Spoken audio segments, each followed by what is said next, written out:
You're watching WSLS 10. Hello, and thanks for joining us. I'm Brent Lee. We begin tonight with a new study showing how and where college students are gathering their political news. WSLS 10's Carter Malpass joins us in studio with more. Carter? Well, Brent, the new study gathered responses from students at Virginia Tech on what platforms they use and what media outlets the students either watched or visited. Pages. By the fifth paragraph, they're substituting their judgment. I've just. What happened? Let me finish my. That's exactly what happened. To let you That's finish exactly your what point. happened. Against where black people were being intimidated. We've all heard the term media bias and have experienced the drama that finds its way onto cable news. However, you may not have heard of the uses and gratifications theory, and a new study from Virginia Tech is reinforcing the theory by examining students' political beliefs and what media they seek.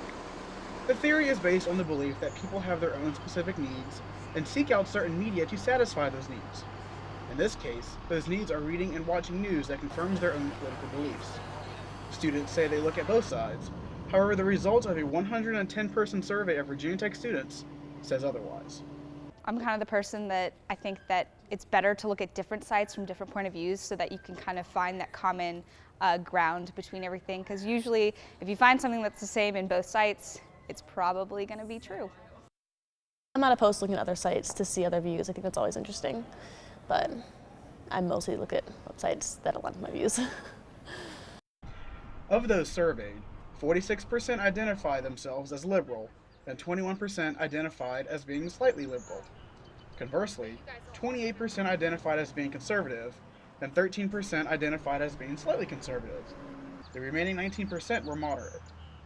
The majority of liberals visited news websites that traditionally lean left, like the Huffington Post and MSNBC. The same was true for conservative outlets like Fox News. Moderates tended to favor both CNN and BBC News. With the digital age upon us, only 34% said they watched political news on television, and 33% read a newspaper, favoring both the internet and their cell phones for their political coverage. The rise of the internet has allowed us to take initiative and search for news as opposed to having it presented to us every night at 5 o'clock, essentially allowing us to graze the web by reading small bits of information and moving on to the next. One thing remains constant, however. Individuals will favor those sources that confirm their own beliefs instead of challenging them. I think most people, they have that website that they're really comfortable with, that they know is not going to challenge what they think. In Blacksburg, Carter Malpass, WSLS 10.